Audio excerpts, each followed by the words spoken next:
This episode of the My Latin Life podcast is brought to you by Bitrefill. Bitrefill is the best way to spend your crypto in Latin America. Purchase gift cards or mobile refills from more than 3,500 brands in 186 countries instantly, safely, and privately. Visit bitrefill.com for more information.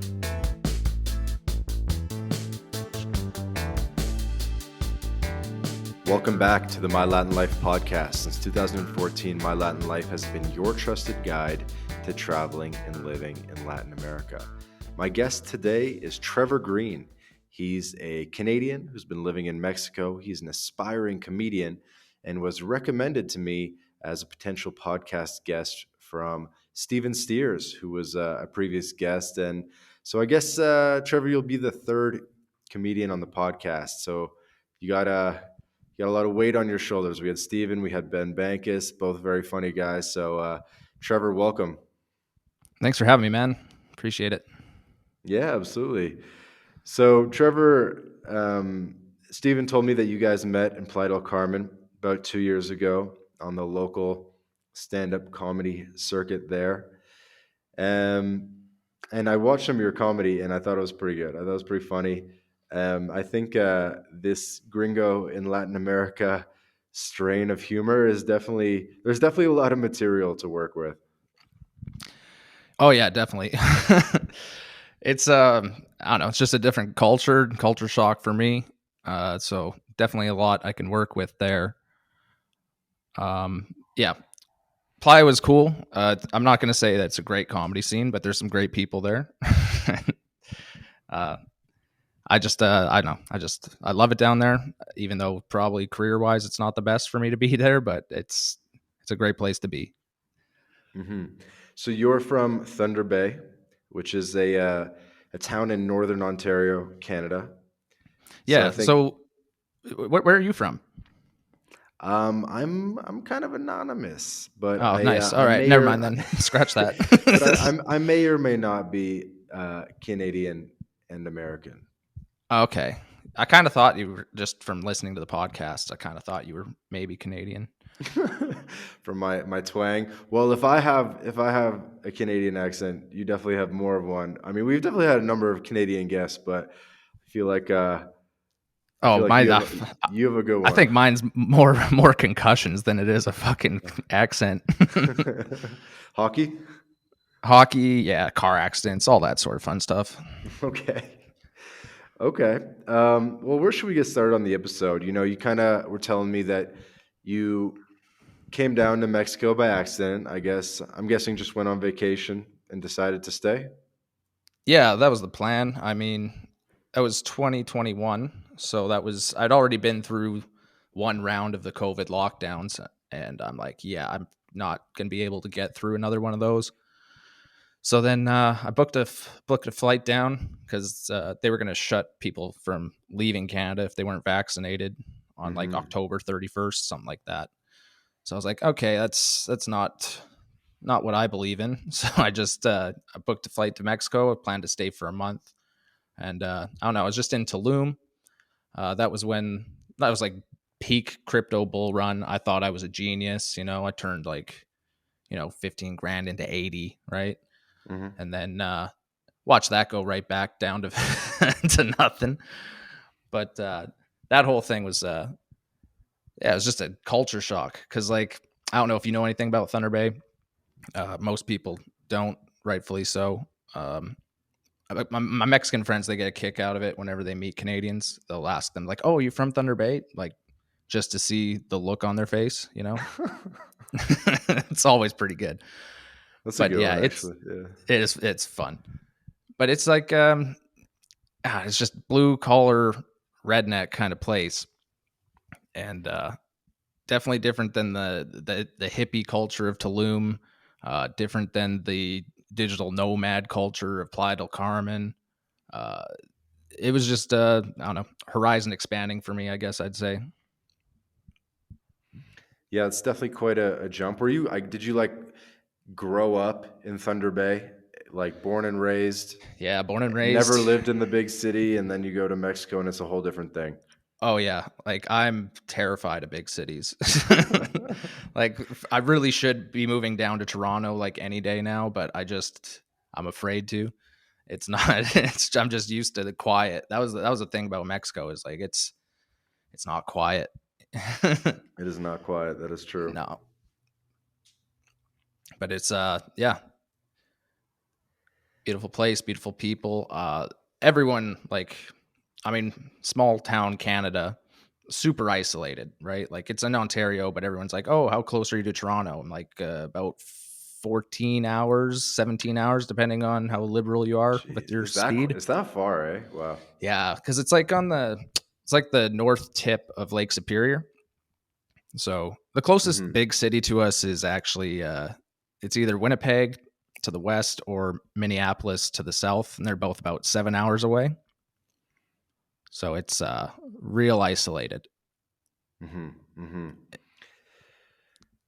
So, people listening to this episode might be like, what am I going to get out of listening to this episode? Well, I think it's cool to just have that fresh set of eyes on what it's like to be an expat in Mexico. Of course, the Canadians will probably, identify more with this episode. So we'll talk a bit about that kind of, but because you're a comedian, you have a good way of just talking about the cultural differences and stuff like that. So it's kind of good to get that comedian observational lens on thing as well, and just kind of laugh about the whole, trials and tribulations of a gringo in Latin America, I suppose. Well, that's the thing. It's like I'm an observer by nature, but I don't speak any Spanish. Never never even thought about it. And I just all of a sudden I'm like, "Hey, mom and dad, yeah, I'm not coming back home. I don't know if I'm ever coming back home." And made a lot of people nervous. So I don't know if there's anything you're gonna take away from this. It's probably just if you're apprehensive about going to Mexico or giving it a shot, like it's more manageable than you think it is. And what made you decide to stay? I just uh, I just got along with all the people down there, right? Like it's more well with all the digital nomads. Everyone's kind of more of a libertarian kind of point of view of the world, Hmm. and I don't know. I appreciate that. Um, and then I mean, I made a lot of friends with a lot of Mexicans. I mean, I do comedy as much as I can, but I mean, I still like I work trades. Like I'm not a digital nomad. Like I don't have that skill set. So it's pretty funny. Like my Mexican friends down there, they'll be like, "Well, what do you do for work?" And I'll be like, "Oh, I paint houses. I paint commercial buildings." And they're like, "Wait, so you work like a Mexican in Canada so that you can come to Mexico and live like a Canadian?" And I'm like, "Yeah, that's pretty much the gist of it." Sounds about right. Well, in terms of the sense that they're probably surprised that working a job like that even makes enough to take 6 months of vacation. Yeah, that's probably a good point. I don't think it pays much down in Mexico to be painting anything. It is a good gig though, just because obviously Canada construction's big, houses are worth a lot of money, blah blah blah. So I get Yeah, that. yeah, So you make your way to Mexico. You're living on savings. I guess that's the game plan every winter. Are you doing that again? I guess you were working in Thunder Bay all summer, and now you're going to head down to Mexico again, go tear it up on savings. yep. That's pretty much exactly it. Um, I'm not the smartest guy in the world. I'm not going to say that, but I know I just like to experience it. Um, yeah, it's cheaper for me to get round trip flight from Toronto to Cancun than it is for me to get a round trip flight from Thunder Bay to Toronto. So it's really not that Crazy. hard for me. And I've got friends all over now. I've got friends in Cancun. I've got friends in Mexico City. I've got friends in Sayulita. I've got friends everywhere that they'll just let me come crash whenever. So I can do it pretty cheap. Um, but yeah, just how easy it is to make lifelong friends down there is pretty awesome. So let's talk about some cultural differences that you've noticed. You know, what do you think's different about the culture? What do you enjoy about Latin American culture? What struck you um, through experiencing it? That people are like alive there. You know, it's like, especially up here, it's desolate. You know, it's like I come back in the summer and I look into my friends and family's eyes and I just see just a hollowness, just an absolute hollowness, and I'm just like, damn, that is how tough winter is. And then by the end of the summer, I have that same fucking look and feeling in my eyes, and I'm like, oh, it's not just the winter. It's it's just I don't know. It's pretty hopeless up here right now. I'm not gonna lie to you. Feels like there's more opportunity, more energy, more potential down in I don't know all of Latin America, but definitely in Mexico than there is here. Right. I guess I kind of say in Latin America interchangeably, but I guess I'll stick to Mexico because that's what you know best. But yeah, I mean, tell me about this. Like, I guess for someone that's unfamiliar with Canada and the winter and just like how people are boring and that kind of thing, give me like a good spiel on that. Well, especially where I'm from, like a lot of people when they think of Canada, like they really just think of Toronto. But I mean, there's most of the country is pretty desolate, pretty empty. So you don't really get out of your bubble. You know, like you, most people, they get married out of high school or close thereabout, and then go work in the trades, go work on the oil fields, go do whatever jobs you can get, and that's pretty much your life. And then you just get drunk and watch hockey most of the winter, and that's how you get through it. Um, it's not. It's just not. There's not much room for expansion out there unless you're just working construction and you own the company. Like that's pretty much it. Other than that, you're just working and hopefully you start a family and that goes all right. But it just doesn't feel like there's. It feels like it's on the decline, is what I would say. What makes it feel like that?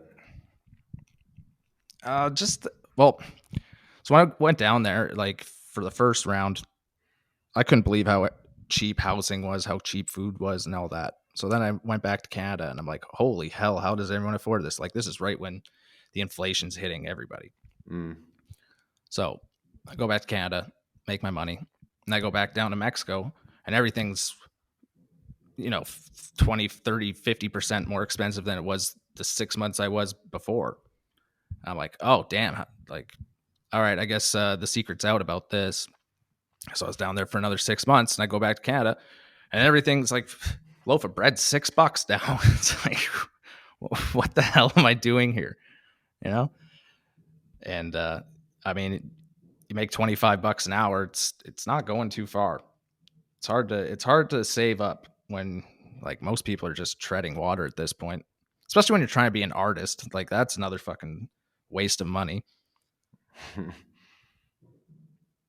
So you think most like the average Canadians really struggling a lot now? I mean, if they're not struggling, they're getting by, but it's not, nobody's. It doesn't feel prosperous anymore. It feels like, and maybe it's just the generation that we have is that we were just so entitled that we're just like, oh yeah, everything will be fine. And I mean, it is for the most part fine, but it doesn't feel like it could be much better than fine for the majority of people. I feel like that the gap is just getting bigger and bigger and bigger. The gap in terms of Of just like who has the ability to be socially mobile, to like to afford your mortgage, like to afford food, gas, like everything. Like it's not affordable. It doesn't feel like a good return on your investment. Like it just feels, I don't know. It doesn't feel like you have much to improve. Like it's just, I mean, it's fine. Like it's Mhm, fine, but it just doesn't feel like it's going to get better. mhm, mhm. And sorry to make you the spokesperson of the downtrodden Canadian, No, I but think I I think just did that. I don't think that was prompted at all. I think I've just had a pretty rough summer, man. no, I but don't think I this think is how this people was supposed to go at no, it's all. cool because I think people do want to hear this because I think a lot of people are experiencing this, and um, in a lot of ways, I think Latin America can provide that another option that people hadn't considered because as you said, like unless you really go to Toronto and get a really high paying career there, there's just or maybe like in the mountains of British Columbia and become a ski bum, there's like really not too many good lifestyles in Canada, and there's not, and the cost of living is so high that you're really kind of living to work and this sort of thing. And so it's good to hear because it's you know, you're kind of saying what a lot of people are thinking, and we'll just yeah, we'll go with that. I mean, I think it's interesting. I mean, you could honestly just take this whole episode and just put it in a dark place somewhere. But yeah, like the way especially around here is like we've got bad drug problems. Like I've lost a lot of people to overdoses in the last couple of Really? years. Oh, big time, big time. And that's the thing. So like I'd go down to Mexico and everyone's like, "Oh, you're going to die from drugs and all that stuff." And then you go down there and it's like Mexicans don't do drugs. Like they just sell them to us because we're the fucking sad degenerates. But See, yeah, this man. stuff is funny. Like you're It's saying, dark, it's but I like mean it it's is dark, but true. it's funny. It's dark, but it's funny. Yeah, man, that's just one of the stereotypes that they have. Is just like you're gonna go down to Mexico and like, oh, it's gonna be just cocaine following all fall over you. I mean, you can find it, but it's not like anyone's really, no one like none of my Mexican friends do drugs. It's like, oh, I didn't expect that myself even. But yeah, no, it's just it's dark. I mean, Thunder Bay is literally one of the worst places, but I mean, it's the same. Like you go anywhere in Manitoba, you go anywhere in Saskatchewan, Alberta, any small town right now, we're just getting destroyed. Like it's bad. What do you mean you're getting destroyed?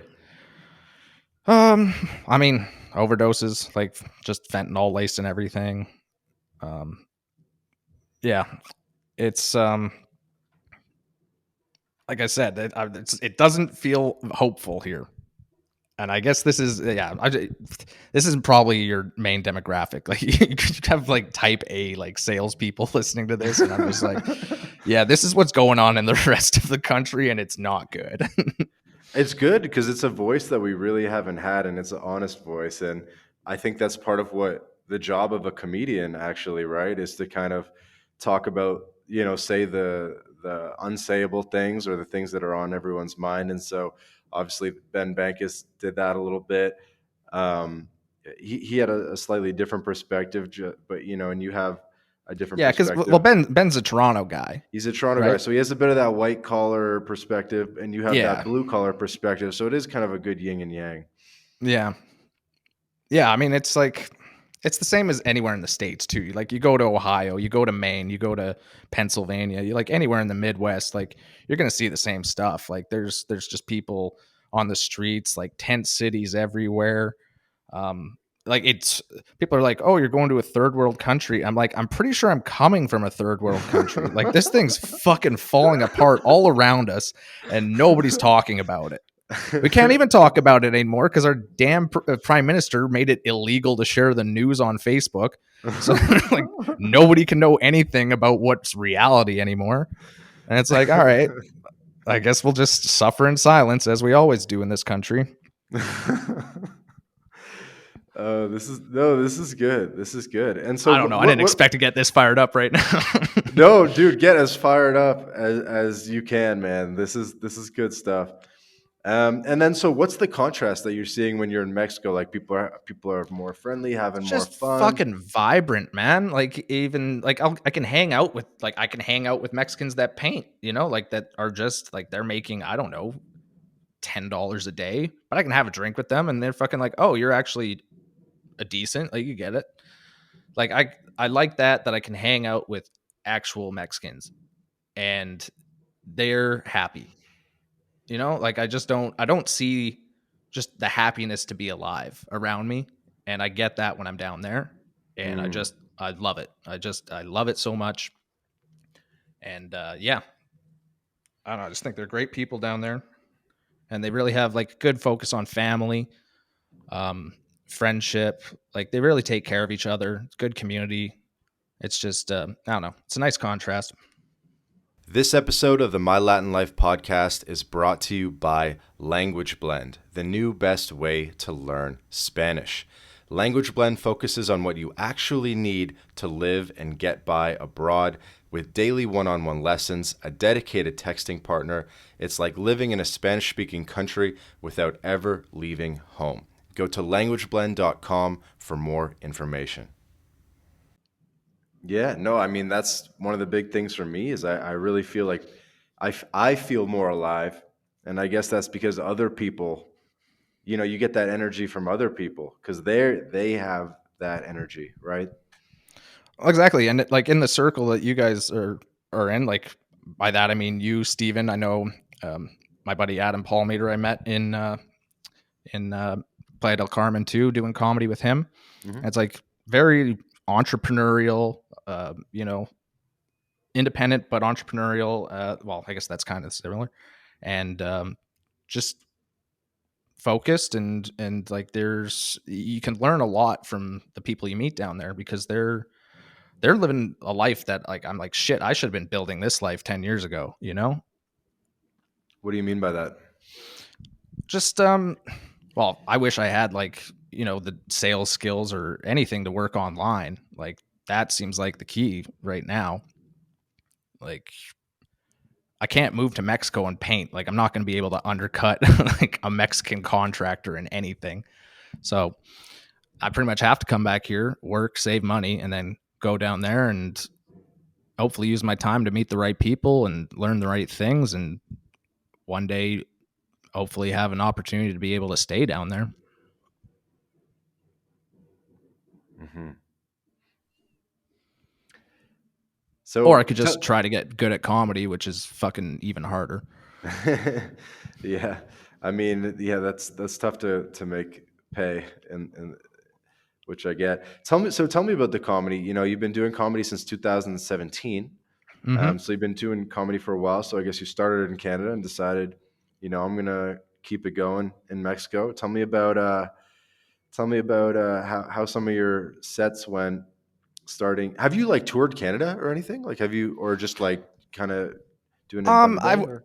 Not like formally tour. I kind of just take myself to other scenes, and then like I lived in Victoria, BC for a couple of years, Mhm. which is very different scene than where I'm from. Like Victoria is very, liberal. Um, they're it's a very different style of comedy than like coming where I came from. Like I had to definitely change a lot of how I deliver jokes and write Less jokes and crude. yeah, they weren't appreciating a lot of what I was getting away with back home. I get it. I totally know what you're saying. Yeah. Yeah. So I've done that. I've done, Edmonton, Calgary, Winnipeg, uh, a few shows in Saskatoon. Haven't been anywhere further east than Toronto, but the East Coast is awesome. I've been there before. Before I did comedy. That'd be another Cool. nice place to So, be. so you did some comedy, different cities in Canada. You've, you know, refined your technique over a number of years. And then so bringing it to Mexico, obviously you couldn't use the same material in a lot of ways. You had to In a kind of lot of come, ways, yeah, you you had had to to come up refine with new it. material. Sure. And I mean it gave me a lot of material down there too. Just like I was a fish out of water, right? Like I moved down there with no knowledge of the country, no knowledge of the culture, no knowledge of the language. So I was just kind of like treading water for a while there. And yeah, you learn a lot of lessons that way pretty quickly. Hmm. Um, I mean, you learn that money definitely talks in Mexico, but you end up wasting a lot of it by kind of getting scammed and conned and stuff. But Do you fall for anything? oh yeah, oh yeah, I fell for a lot of stuff. I mean, even just getting robbed by the cops. Like the first few times, like I was just like, okay, please don't fucking do anything to me. Now I'd be like, shut up. Get out of my face. It's but like, you're scared little gringo, like away from home, and you're like, I don't want to go to Mexican prison. Yeah. Yeah, that's Well, funny. how By else the did I way, get this by the scammed? way for the listener, it happens more in Playa than anywhere else. Oh, Don't Playa, worry yeah, about it. for sure. Actually, I got it in Mexico City, but I look like a tourist. Like no matter where I go, I'm gonna look like a tourist. Have you done comedy in Mexico City as well? Then Yeah, I did a few did you shows go? there. Because I did one time earlier this year when I was in Mexico City. Steven Steers invited me out to do a stand up comedy open mic on at a place. I think it's called El Viajero.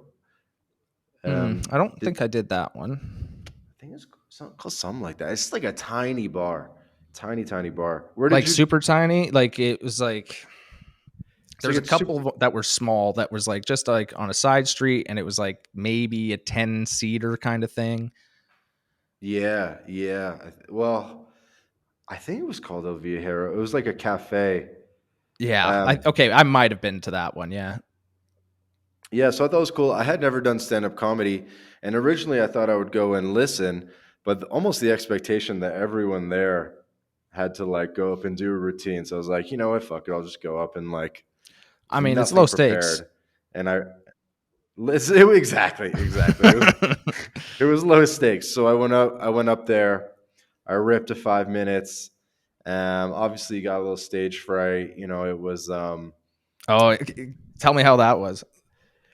well, Like, do you remember the whole thing? I do remember the whole thing just because it wasn't that long ago, and Oh, I did not come with any material prepared. Obviously, I'm aware that most comedians kind of have like a 5 minute that they're ready to deliver at the drop of a hat. hmm. I basically just came in and freestyled it, and it went all right. Got some laughs. I kind of said like some shocking stuff, and and the audience is like pretty. It was like half Mexican, half gringo, I guess. Yeah. And I said some stuff that was like, I guess, pretty offensive, um, but like in a funny way, but still like pretty offensive. But I honestly, I think it went well. Yeah, I you, think. you learn to toe the line as you do it more often. But how long did you last up there? I did. You know what I did? I think I did end my set like a minute early. I was just like out of It material. it's it goes slow. It goes slow. But I've always had a affinity for comedy, but haven't made too much of a step in that direction. But now I'm friends with all the gringo in Latin America comedians, seemingly, so that's a good start. And that's a nice thing. Like comedy, like you're gonna meet all the comedians so quickly. Like in my first 2 years of doing comedy, I met basically almost every Canadian headliner in the country. And it's like you see them on TV all the time. You're like, oh yeah, I know that guy. He's a nice guy, or he's an asshole. It's like you Hmm. actually get to know everybody quick because it is such a small community. Like not too many people have the balls to go and just go up there, regardless of how many times you do it. Even just doing it once that's the hardest part. So, where was your first time doing comedy in Mexico? Was it in Playa or Mexico City? First time was actually in Tulum. It Okay. was in yeah, it was in the lobby of a hostel, like a vegan hostel. Another place that like it's not my crowd, but I did learn to adjust to it. Um, and then I basically kind of just did a little. I could do a run where I was doing, and this was back when all the bars in Canada were closed down, so you couldn't do anything in Canada. So I was doing about 3 or 4 shows a week between Playa del Carmen and Tulum, and I was very lucky to be able to do it, and I really got unlimited stage time down there because there wasn't. I mean, it's maybe 5 comics there, so I got to work on a lot of stuff. It was nice. And how did it go? Oh, the first one was bad, and that's the way it is a lot of times when you're in a place that you don't know. Like, especially my style comedy is it does well with chaos. It doesn't do well in like a vegan lobby, or like a coffee shop, like those kinds of places where people are just like actually just listening to you soberly. I don't thrive in that situation.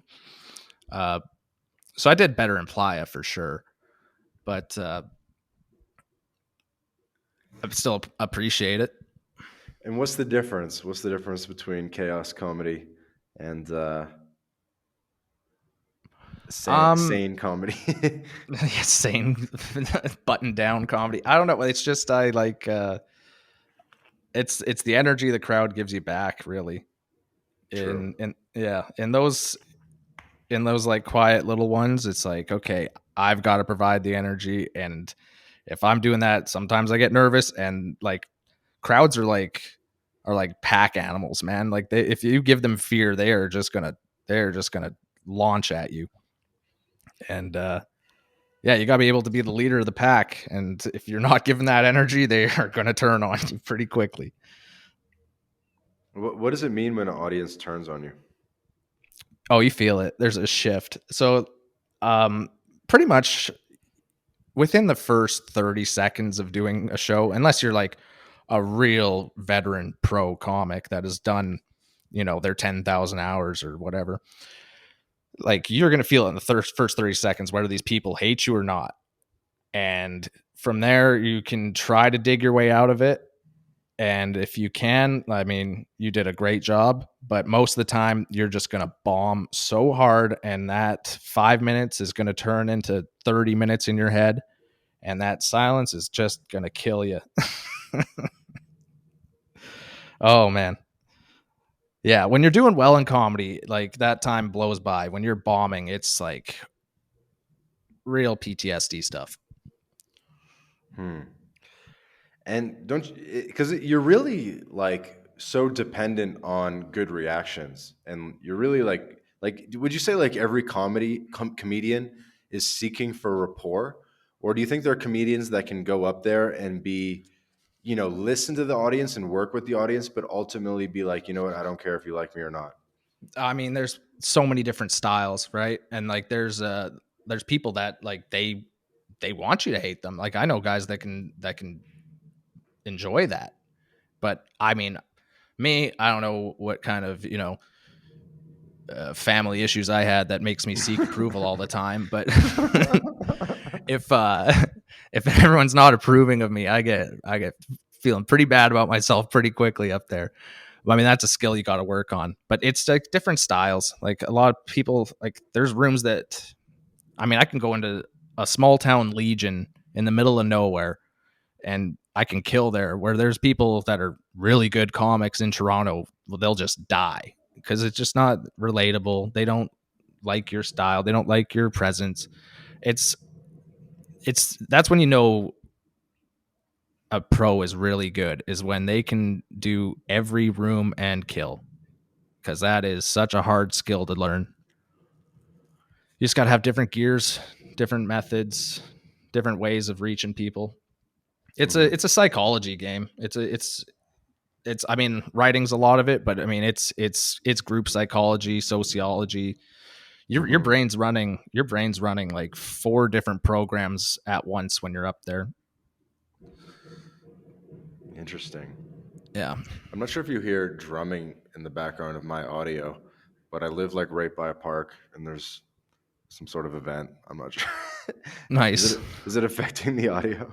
I don't hear it, but Okay, good. it's affecting you apparently. No, no, I don't care. I mean, it's actually been drumming for like 20 minutes. Oh no, I haven't heard it at all. Okay, good, good, good. Um, Tell me about what comedy you would run at the Legion. So a Legion is like a veterans association where they have cheap beer, right? Yeah. Yeah. I mean, I just do what I do. They generally like it unless it's a super old crowd. But if it's a super old crowd, I know what I can get away with there, and it's usually a little bit more racial. Uh, they're good with that. Um, it's the stuff I wouldn't be able to do in Victoria, but I could do it in any town of 3,000 population. I think I'll be fine there. Um, I don't want to say that's my brand. It's not my brand. I can just do that because that's kind of where I'm from. Um, but it's there's not a real infrastructure for comedy. I mean, in Mexico, it's like super young, especially English comedy, like super young. But in Canada, it's just it's so everything's so far spread out that to tour across Canada, you've got to hit so many small little towns just to like pay for the gas money to make it all work. Mm-hmm. So you like I said, like it's if you're going from Toronto to Winnipeg, I mean, that's 2 days of driving. Like you have to stop in Thunder Bay. Nobody wants to do that, but you're gonna have to do it, and it's not going to be what you think it is. And we do have a lot more guys coming up now because we've got one guy in town that's been doing some good shows with some pros down in Toronto, and he's bringing up a lot of good talent here, and it's making everyone else better. Even the pros. I mean, they're having to use all their gears on some shows, and sometimes it's easy, sometimes it's work. But the infrastructure for comedy, like Ben said it on his podcast, is basically if you want professional stage time, there's only one place you can go, and that's Yuck Yucks.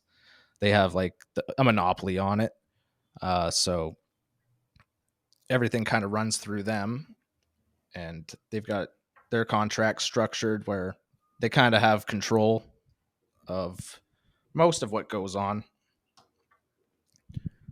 So anyone that can make it in Canada, and you see this a lot, like a few guys that came up through here, like Ryan Long, he came up to Thunder Bay when I first started. He was maybe the second show I ever opened for, Mm-hmm. and right away I'm just like, this guy's a killer. Like he's got to be something. So the second he moved from Toronto to New York, all of a sudden he's got this like, I don't know what his podcast ranks, but it's massive. Now he's doing shows in Oslo and you know London, selling out shows there. It's like anyone that can make it in Canada, the second they get that visa to work in the States, they usually just kill everybody down there. Why is that? It's just a pressure cooker. Like there's only one avenue, and if you can break down that, plus he leveraged the internet very well, did a very good job with his sketches, and he's very good with the street interviews, and his podcast is fantastic, and his comedy's great. He's got all the tools in the kit. So I mean, I don't I don't know what his situation was in Toronto. I'm sure he was getting by, but I'm sure he's doing much better now that he's in Toronto or in New York or wherever he is. But Hmm. you see that, like, once you are able to be good enough to get that visa to go to the States, like you're already a killer. That's why, I mean, Canadians are good comedians. Like you put Toronto comedians go anywhere in the world and they will take over that scene because it's just so much talent and there's nowhere for them to go. So they just have to just keep grinding and grinding and grinding. Hmm. Wow. I guess good. I guess it's not just rappers and Justin Bieber. It extends to comedians as No, well. I don't know. And This what? isn't very Latin at all. I don't know what. I mean, I think it's cool to talk about comedy as well. I just wanted to get you off of talking about fentanyl. No, fair enough. I go back. That's all I think about some days. Have you ever tried it? No, I haven't done fentanyl. if I ever do heroin, you will never hear from me again. I know for a fact. It looks really nice. Honestly, I do think it is a good narrative just talking about how the average Canadian um, feels like things have changed and they no longer have the opportunity to own a home. They feel like they're really scraping to get by in terms of grocery prices and the sky high cost of living. The cost of rent is high. The competition to even rent a place is crazy. Maybe you've seen those videos where there's No, like it's insane. 100 people lining up just to like view an apartment rental. Yeah, like yeah, people are now bidding on renting, like not bidding on buying a house, like bidding on renting a house. Bidding on renting. And so I think a lot of Canadians are of all ages are deciding that, maybe it's just not for them anymore. I saw this one. I think it's like a whole genre of like reels now. It's like a whole genre of like I don't even know what you would call it. Like, Oh, where they go and they show like a property and they'll be like, and this is what it's well, going to cost and that, and it's like, a little bit of that. There's ones where it's just, yeah, the ones where it's just like people in their car complaining about how they can never own a home. Or I saw this one older guy, he had like white hair, and he was like, he's like, you know what? Canada's just not for us anymore. I'm thinking about Colombia. I'm thinking about Argentina. And he was like a family guy. You know what I mean? no, I know, like that's it's ever since I went down, like that's been on my mind, like not in the back of my mind, like it's right in the front of my mind. It's like I don't know if I want to be investing in this economy in this country. Like it's just it doesn't feel like a good investment anymore. And I think like we have like so many immigrants coming in here, and I they must be thinking like, is it really that bad back home? You know, It's funny. because it's just it's tough for anyone right now. And like I can afford to live in Mexico. I cannot really I can't afford to live, especially on my own. Like I don't want to have to get married just so I can get two incomes to pay a mortgage. Like sounds like twice the trap it needs to be. What percentage of Canadians are like splitting rent with their girlfriends? Um, If you had to guess. every single person I know, who am I trying to? I know, like my boss, he's divorced. He still has his house, so good for him. Um, trying to think of anyone. Like I don't even rent. Like I just bounce between couches that people let me stay on. You're Um, seriously. oh yeah, no, I'm technically homeless. Yeah, it's just it's how I can save money, man. Like I don't, like, I'm not staying here, so I might as well But what not are your spend money buddies saying? here. They're like, dude, like I'm paying 2,500 a month. Like, what are we doing here? Oh It's like no, you, like you got, they're gonna they're start family charging for that friends and couch. stuff. I'd give them money if I needed to, but no, everyone's cool. Yeah. No, it's people that like I've got good friends that like have houses, they own houses. They're like, you can Hmm. come stay with me. I'm like, all right, cool. Because I'm not, I'm a good hangout. I don't cause You're a good problems. hang. You're a good hang. Yep. No, I kind of just wanted to give you more runway to like give a spiel on, how Yeah, guide Canada's me, please. how how Canada's changed. The opportunity set kind of sucks. 6 months of winter, maybe that's 9 months of winter in Thunder Bay sucks. And you know moving to Mexico opened your eyes. Sunlight, vitamin D, everyone's happy. Reggaeton music, good parties, feeling alive. And why would I ever go back to Canada and pay $2,500 a month rent for to live somewhere depressing and something like that. I don't know. You just made me want to go back right now. Um, well, I mean, okay, so what used to be like just a one bedroom basement apartment, you could get here for about $500. Now that's going to be between a grand, 1,200, maybe 800 if you go somewhere real sketchy. So I mean, you could afford it, but I mean, once again, like it's just not nice, right? For that same like for $1,000, I can live in Playa del Carmen, like 5 minute walk from the beach. I've got all these cool people from all over the world, like endless opportunities to meet interesting people, learn new things, all that stuff. And I mean, it's the same price. Like once you factor in food and all that, it's really the same price. What's the I what's the same price? The basement in Thunder Bay compared to Yeah, the once you factor the in modern food, apartment? and plus you can walk in Mexico. Like they've collectivos, like they've got like their fun little, affordable infrastructure there. Here it's like if you don't have a car, like you're stuck. Hmm. Yeah. Yeah, car Um. ownership's another thing keeping people down, I think. Oh yeah. Yeah, especially with gas. Okay. Let's try. Okay. Let me try to be articulate instead of just fucking venting about this all shit. Um. I mean, you can afford to have a house, like mortgage wise, if you're willing to just work. Like that's all it can be. If you have a family, you're really that's all it is. Which I mean, I guess that's life. Like for a lot of people. Um, I don't know. It's how much do you want to trade your comfort for experience, I guess. And I mean, maybe it's just me personally. Like I couldn't do that. I don't want that. For other people, I guess it's fine. I don't know. Hey guys, quick interruption to tell you about Bitrefill. Bitrefill is the best way to convert your crypto into gift card balances.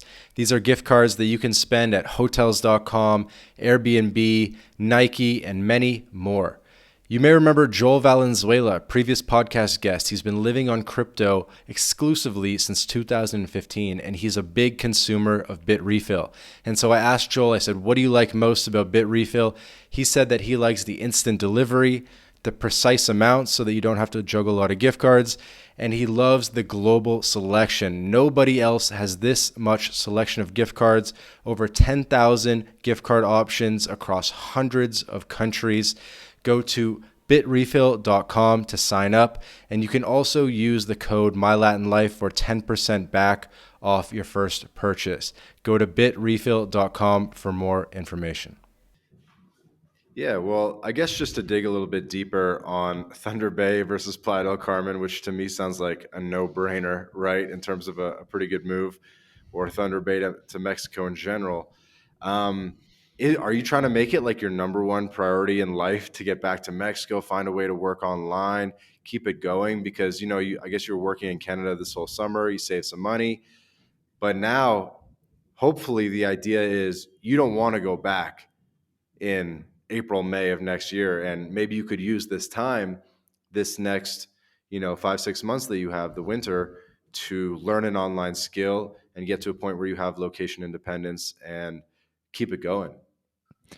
Yeah, I mean that's kind of how I've been spending the past couple winters. Like I've got friends that are good at online sales. I've got friends that are good at coding. Like they've been trying to teach me these skill sets. I'm kind of stupid. I'm not gonna lie. A lot of the stuff is me getting in my own way, but it's I perfect vision for me is I would love to like move down to Toronto and then just be able to use all my friends I have. I got my friends in Mexico City. I've got my friends in Cancun to be Mhm. able to just like create a network where you bring these like I said, like there's killers, absolute killers in Toronto that can't go anywhere. But if you have this infrastructure where like I mean $300 for a flight down to Cancun and then $100 from Cancun to Mexico City, you could start a pretty good run there where you could build a good scene. I mean, that's kind of my perfect vision because I think I mean is if Mexico in general just keeps getting this influx of English speakers, they're going to want English entertainment, and I think there's an opportunity to build a pretty good scene there. Because I mean, Mexico City's Mm. like that's a world city. That is it's so unique and just so fast paced and just so cool.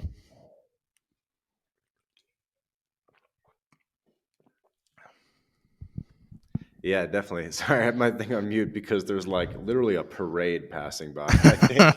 That's the thing. Yeah, there's always a parade going downtown there.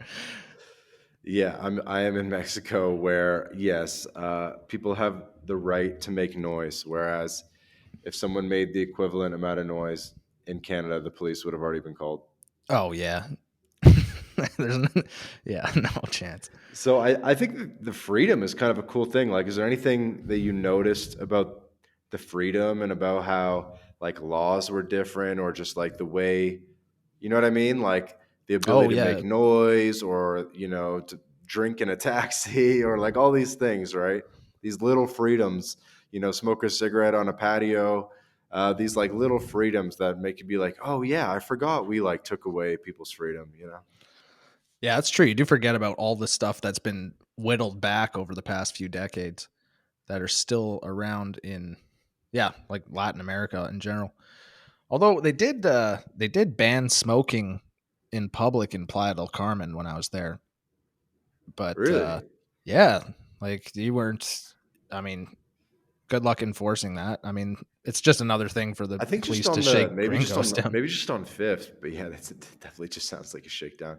I No, assume man, you that's couldn't just on have them. Fifth. Couldn't smoke in restaurants. Really Yeah, I surprising. mean, they'd let you if they knew you, but you're not. Yeah, they passed a bylaw, which was kind of. I mean, it was weird to everybody. They're like, what are you talking about? This? It's like what we're here for. I think a lot of people battle with this. Like, you know, how do we find you something to do online so that you can stay in the winter and keep the bank account going up instead of going down, living off savings? I think I got to listen to more of your podcasts because it sounds like you got a lot of smart people that have actually been able to do this. But like that's what I mean. Like even just being there for the two winters, like this would have never even crossed my mind. Like just being on my That's a good own. point. That's a good point. Like this wasn't even an option. That's the thing. It's not even an option to any people I know. They don't understand. Well, I mean, we're troglodytes up here. Like I mean, we don't understand tech at all. Like big cities, yeah, you guys have that, but like for us, it's not even something anybody thinks about. Mm. Yeah, that's definitely one of the benefits of travel, right? Is you get to meet different people, different worldviews, different It's my opportunity favorite thing. sets, and that way you can see like, oh, it's possible to make money online, right? Yeah, like I didn't like. Luckily, like then that's the other thing about comedy is like once you do comedy, meet comedians, and you guys are like it's a brotherhood immediately. Like you're all similar people. I mean, doesn't matter your background or whatever. You guys just we all have a different way of looking at things. And yeah, like I just met guys that make money in tech. And it's like there's nobody I know in 3 degrees of separation that makes money in tech. Like I just don't know anyone doing that. So it just to even get that exposure is worth just hanging out in these expat communities. Really, that surprises me because you know everywhere in North America, people just have arts degrees these days and have no skills. But I guess in Thunder Bay, arts degree isn't getting you too far, and most people really ended up Mm-mm. getting a skill, whether it be probably something to do with construction in some way or another, or natural resources. Yeah, and I mean I'm just using Thunder Bay because that's where I'm from and that's what I know. But it's like small town America, small town Canada, like just anywhere that it's not, like that doesn't have corporate headquarters there or anything like that. It's like you're probably gonna have to work trades or real shitty retail jobs, just dead end stuff, right? Like The Bell that's what store, I which store? the Bell store, the Rogers store, Oh yeah, yeah. the trades. And Well, so, how much they are get benefits. people? How? Yeah. So, how much are people actually making in the trades up in Thunder Bay? I mean, starting off apprentice wise, probably $25 an hour. They just bumped minimum wage up to 17, so that's really not that great anymore. Um, and then once you finally get your journeyman stuff, like a journeyman contractor is probably making $45 an hour. I mean, Okay, and if you that's made that a month salary, what is that like? a Is that month. 10K a month or less? Not Less, 10K. You're probably making about 80 grand a year that way. 80 grand a year. Yeah. A lot of people will do like they'll go out to the oil fields and just Yeah, Fort that's Mac. hellish work, and Yeah, but that's you'll even make crazier. yeah, So you'll you're make making six 80 figures grand a there. year in Canada. Hmm. Government takes I'm not, I maybe wish. 30 30% goes to taxes roughly. Yep. So take home. how much are you making a month? Like 4,500, something like that? The average person? Okay, let me do the quick math. Yeah, it sounds about right. About 4,500. About 4,500. Cars, 1,000 a month. It's costing me about $100 a week in gas, and then insurance probably about $100 a month. So it's about 500 there. Yeah, 500 a month to And then the car maintain it. note or whatever. But yeah. Oh yeah, okay. Yeah, if you had to take a loan for it, fuck, those are high interest rates. Yeah. Yeah. So yeah, So and then and then never rent, mind, and then rent. Goodbye. There's another. 1,500 There you go. minimum. So yeah, what are you stacking in your savings? So you're left with what, like 1,000, 1,500, and we haven't even talked about food yet. Yeah, we'll call Phone it bill's 1,500. $100. Yep. Like I'm telling you, like it's like treading water. It's not. It's Food not what it used to is be. what's food per month? Like including restaurants a little bit and like fast food. I 700 a mean, month, probably a bit more. it's Probably getting up more. there. It Probably used to be more. like you could get away with $400 a month, like 3-4 years ago. Now it's probably 700. 700 a month. So, you're really left with what? Like 500 bucks, less Yeah, than 1,000 bucks a month and savings. you're gonna be spending that on booze. And hockey tickets to the junior B or whatever. Yeah. Never mind if you And have kids or any of that. Yeah, yeah, kids, man, like put them in I'm a telling you, I'm hockey I'm league. worried. I'm worried for my friends. They're like, they just got married and all this stuff. Like, thank God they have two good jobs, but like, as soon as you throw kids into that mix, it all goes away pretty quickly. That's why no one's having kids. No one's having kids. It's like, that's why we have to get Because how like old are the you? immigration. I'm 32 now. 32. How many, like, what percentage of your friends have kids? Um, of my close circle, none. None. Like I'd say I have like 10 close friends. No, I wouldn't say a single one of them. Okay, I'll go with my comedy community because I've got we got like 10 good solid comedians up here. Two of them have families. Okay. And then, like, people that you worked with, people from your high school, like, I mean the person I mean some of them like that it depends on like how poor you are. Sometimes you just have kids for the tax benefits alone, but that is that is, it is fun. It's not funny, but it's funny. But that is kind of an industry up here. no. Hey, everybody. Hey, everybody. Quick break from the podcast to tell you about Language Blend, the best new way to learn Spanish. Language Blend was co-founded by Jake Nomada, friend of the podcast, decade of experience in Latin America. And Jake and his team, they put everything into this program that they wish they had in terms of how to level up quickly with your Spanish language skills. Because the faster that you can get conversationally fluent in Spanish, the better the experience that you're going to have in Latin America. So go to languageblend.com for more information. Yeah. True. Oh my God. Sounds like the American South. And then, Oh no, no, like this is Alabama with snow. Like that's where I'm from. Like that's the best way I can describe this shit is like Alberta's Texas, Manitoba, Saskatchewan. Like who the fuck cares? So that's probably like the Dakotas. I mean, yeah, and then this is like backwoods, so you're backwoods south. saving the amount of money, like you can never get rich saving $1,000 a month. You can never buy a home saving $1,000 a month, unless you get like a mortgage with Well, you have to. Yeah, five the five mortgage has to percent down. become the rent. Yeah, Yeah, but even still, I mean, and so you're really never gonna get to financial freedom on 80K Canadian living in Canada. It's just the math does not work out, right? no, it's like I mean, okay, so that's like the whole socialism thing, right? Where people are like, I don't know about that. It's like that is where it is like all your money's going to taxes, right? Like, and so what are you getting back for it? Free healthcare? Nah, that's gone to shit. Education system? That's gone to shit. Um, I mean, you don't get anything for what you're putting in anymore. Like that's just that's what I see. I like the declining population. I mean, that's why we have to take in so many immigrants, which I'm not saying is a bad thing. And please, Mexico, take me in as an immigrant.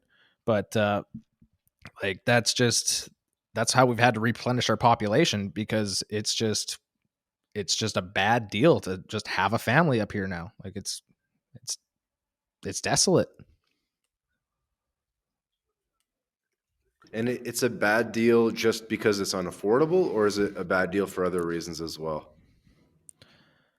Well, that's tough. Like, I mean, I think that birth rates are kind of dropping everywhere, like in the first world, right? So called. So I don't think it's just a unique issue here. I think it's everywhere. Um, I guess that is what happens to fully developed nations, or however we categorize shit. But Maybe that might just be a cop out because it's getting like extremely low. I think I saw for natural born Canadians or something, it was like 1.1 or 1.2. Like it's so far below yeah, you can't replacement rate. replace. Yeah, It's like Japan levels bad. yeah, exactly, exactly. And do you think the reason is just because people aren't making enough money to have kids, or do you think that there are other reasons too? I'm trying to think of back when people did have a lot of kids, and I mean, it's not money because people had kids during the depression, you know? I think so. I mean, we got to figure technology's playing a lot into it. Um and it's just I mean, I don't want to get like too much about all that, but I would say social media's kind of turned everyone away from family, right? Now it's just kind of, well, self-centeredness, and this is just what I'm trying to do. I'm not saying I'm innocent of that either, but I don't know. I don't know anything about anything really. I just talk. But I think No, it's that's cool. probably And then so it makes me think like, why stay in Thunder Bay? Like obviously you've kind of because I'm well, stupid. I keep saying this. no, well, you're waking up, and we're trying to wake up the audience too. It's just like, if it's depressing and you don't see the sun and everyone looks lifeless and you're not even making money, it's like you're not even making money for the sacrifice that you're making. Like if you were sacrificing with the ultimate goal of, financial freedom, cool. I get sacrificing for a couple of years, whatever. But it almost feels like Canadians are sacrificing, but there's nothing really at the end of the finish line there waiting for us. Yeah, I don't know what anyone expects. Like I just feel like everyone's just treading water, going through the motions, and there's just I don't know. Like myself, like if I didn't just take this stupid risk of moving down to a quote unquote third world country and seeing that there's different options to live, like I wouldn't know it. It's like I don't know if that's like Plato's cave allegory or whatever, but like you only see what's in front of you. And if you don't, expand your horizons and perspective, you're never going to see anything else. I don't know. I guess that maybe that's what I'm trying to do with all this is just being like, just take a fucking chance. If you're not happy with your life, just fucking take a chance and see what happens because it's probably not going to be as bad as you think it is. Everyone catastrophizes everything. Hmm. I think that's well said. Yeah, not much to lose. Take the risk. Yeah, it's almost like the small town people. It sounds bad to say it like that way, I'll but say it. We're it's, fucking. it sounds like small town people actually have even more reason to make the jump right into location independence. Because at least people in like a big financial center, there's kind of like opportunities with, like finance and fashion and whatever, the arts and all these different things. But people from small towns with like a more limited opportunity set, obviously there's benefits of a small town as well. People get to know you. You walk down the streets like, hey, hi, what's going on? But yeah, it's like a lot of those opportunities, and just the life isn't like what it used to be in a lot of ways, right? Yeah. And I don't know. Also, like, I'm not like a big outdoorsy guy. Like, that is one of the nice, like, if you like fishing and hunting, like, yeah, it's great here. But if that's all you want, then that's fine. But I don't know. It's just not for me. I'm very glad that I've been able to meet all these people that are, entrepreneurial, thinking differently. It's inspired me. I mean, it's really, you know, made me think about like Jesus. Like we've really set ourselves back a few years here myself, but at least I've figured or starting to figure it out. Waking up, right? Hmm.